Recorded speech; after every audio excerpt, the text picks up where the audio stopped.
with Greg versus Martin. Greg hits the ball cross court, pulling Martin off the court. Martin responds with a hard driving shot down the line. And as you can see, Martin is far from the correct recovery position by the time Greg hits the next shot. At this point, Greg begins to take control of the point, putting Martin on the dead run. As Martin continues to go down the line in this rally, he gets himself further in trouble.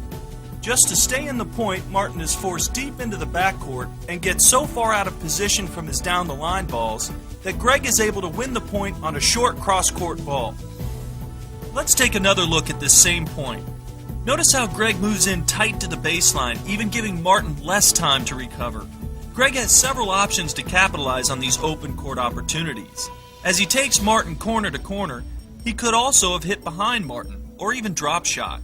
All these options were made possible because of Martin driving the ball repeatedly down the line in the rally.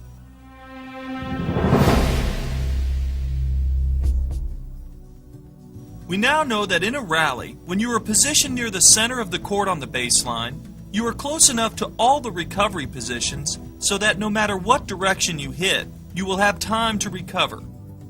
As you are forced into a corner of the court, hitting back cross-court provides you the shortest distance to your recovery position, while taking advantage of the court being longer from corner to corner, as well as the ball crossing over the lowest part of the net. It is for these reasons why you see two professional players so often hitting in cross-court patterns. Working in cross-court patterns provide the best guarantee that you can maintain good court position while building points.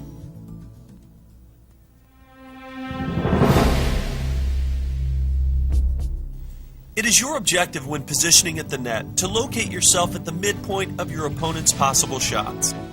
The three shots you must be in reach of that determine your position at the net are the down-the-line passing shot, the angle passing shot, and the lob.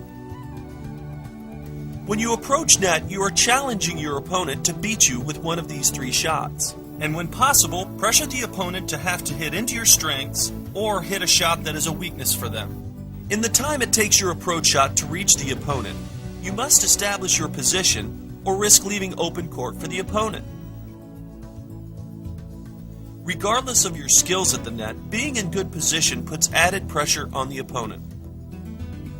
The shot direction on the approach shot that works best for your court position is down the line. Hitting down the line provides you with the shortest distance to travel to get into position at the net. By using the down-the-line approach, you can see Raul is already within reach of the down-the-line pass as he moves in.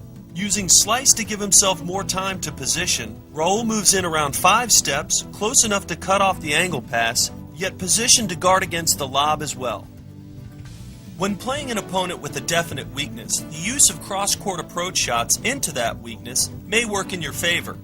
But in general, approaching cross-court requires you to travel much further to establish position at the net, putting you at risk of leaving open court for the opponent.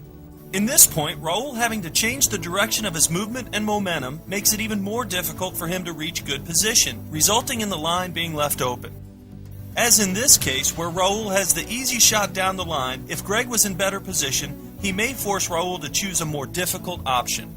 When you are faced with a short ball down the middle of the court, approaching down the center allows you to position at net more quickly, limit the opponent's options on angles, and make a tough decision on the opponent of what to do with the ball. Or if the opponent has a weakness, you can hit towards that corner.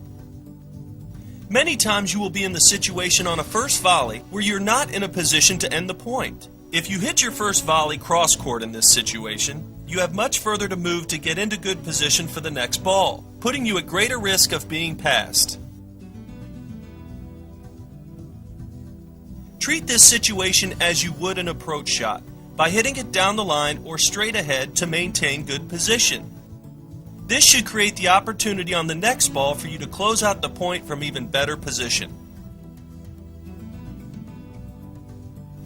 Now let's review what you've learned. In the rally, cross-court patterns work best for protecting your position in the court while building points. Defensive shots down the line should be adjusted to allow you time to recover unless you are hitting behind the opponent or have a point-ending shot. When approaching net, down-the-line shots provide the shortest distance to good position at the net while limiting open court for the opponent. Down the center shots work well for short balls in the middle of the court to allow you to get into position and limit passing shot options. On first volley, when you are not in a position to end the point, you should treat it like an approach shot by hitting down the line or straight ahead to establish position for ending the point on the next volley. You know, what you've reviewed in this video is the importance of court position, shot selection, and recovery. Now we're going to find ways for you to practice it.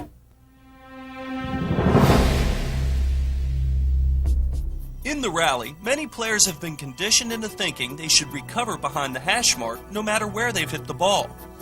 In this situation, James hits a cross-court angle shot and should recover to this position. Instead, James recovers back behind the hash mark and out of position based on his shot. This leaves the cross-court area open for his opponent. As a player, not knowing the correct recovery positions for each shot you hit can leave you feeling slow on your feet with too much court to cover. Establishing control and points will always be a difficult task if you are constantly out of position, leaving open court for the opponent. Let's look at some drills that are based on court position, shot selection, and recovery. Drill number 1, down the line versus cross court in the rally. Start each rally by hitting the first ball down the center, then play out your patterns from there. One player hits everything cross court while the other player hits down the line. This is a great exercise for getting the feeling of how your shot selection affects your court position. The player on the down the line pattern will have to work much harder just to stay in the points. Play 10 points, then switch the patterns so each player can experience both patterns. Drill number 2, forehands cross court and recovery. This drill has both players working in the cross court forehand pattern, focusing on consistency rather than power, and finding the correct recovery position after every shot. Make a game of it by adding scoring. Begin the drill by hitting the first ball to the opponent's forehand corner. Alternate the start of each point between the two players. Both players begin with 15 points. Each time you make an unforced error, you lose a point. The first player to reach 0 ends the drill. Scoring this way will help you develop consistency. Drill number 3, backhands cross court and recovery. Now we have both players working in the backhand cross court pattern, again focusing on consistency and correct recovery. Play the same game in scoring as drill number 2. Compare the results of drills 2 and 3 to help you determine whether you are more consistent in the forehand or the backhand pattern. Drill number 4, forehands cross court and attack. Now we add another dimension to the forehand cross court and recovery drill. The points begin in the same manner as drill number 2.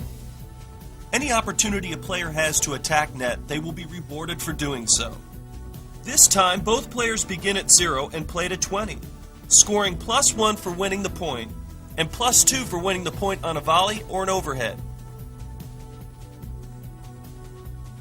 Drill number 5, backhands cross court and attack. Switching to the backhand cross court pattern, play the same game as drill number 4. Remember, the down the line approach works best for getting into position at the net. Compare the results of drills 4 and 5 to help you determine which pattern is more effective at setting up your strengths for attacking net.